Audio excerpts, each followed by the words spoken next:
Hello అండి. ఈరోజు పాతకాలం నుంచి వస్తున్న ఎంతో ఫేమస్ కాంబినేషను రొయ్యలు, బీరకాయ రెసిపీని చూపించబోతున్నాను. ప్రాసెస్‌లోకి వెళ్దామండి. ముందు ఒక ప్యాన్ పెట్టుకొని అందులో ఒక 3 స్పూన్స్ ఆయిల్ వేసుకోవాలి.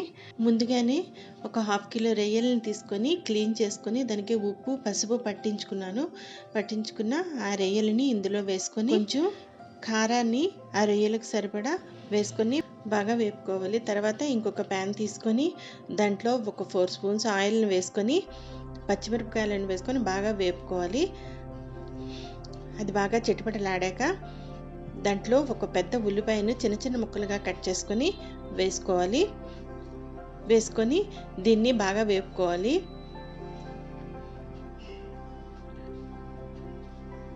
కొంచెం సేపు మూత పెట్టుకుంటే ఇది మగ్గిపోతాయండి.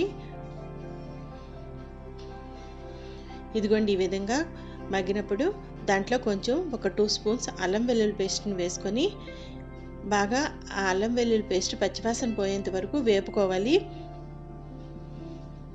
వేపుకొని ఇంకొంచెం సేపు మూత పెట్టుకొని తీసుకుంటే ఈ విధంగా ఆనియన్స్, అల్లం వెల్లుల్లి పేస్ట్ బాగా వేగుతాయి. వేగాక దాంట్లో కొంచెం కరివేపాకుని వేసుకొని ఒక పెద్ద టమాటాని తీసుకొని చిన్న చిన్న ముక్కలుగా కట్ చేసుకొని వేసుకొని దాన్ని కూడా బాగా మగ్గనివ్వాలి. ఈలోగా నేను హాఫ్ కిలో రొయ్యలు తీసుకున్నాను కదండి, దానికి ఒక హాఫ్ కిలో బీరకాయలను తీసుకొని పైన తొక్క తీసి చిన్న చిన్న ముక్కలుగా కట్ చేసి దీంట్లో వేసుకొని బాగా మగ్గనివ్వాలి. ఇదే టైంలో కొంచెం పసుపు, ఉప్పు చేర్చి మూత పెట్టుకోవాలి. ఇలా మూత పెట్టుకోవడం వల్ల ఆ బీరకాయలో ఉన్న వాటర్ అంతా బయటకు వచ్చి అదే వాటర్ తోటి బీరకాయలు బాగా మగ్గిపోతాయి.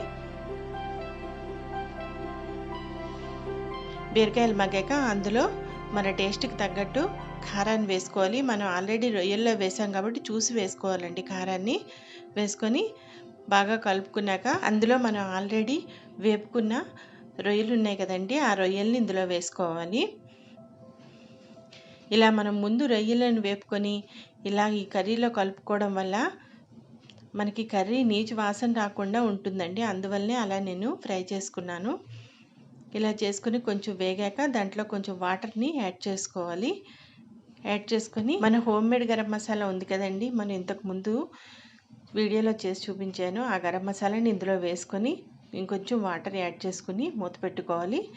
లాస్ట్లో కొంచెం కొత్తిమీర వేసుకుంటే మన రొయ్యలు, బీరకాయ కర్రీ రెడీ అయిపోయిందండి. ఈ రెసిపీ పాతకాలందే అవ్వచ్చండి, కానీ ఒకసారి చేసుకుంటే కదా తెలుస్తుంది ఇది పాతకాలమా, ఎవర్ గ్రీన్దా అని.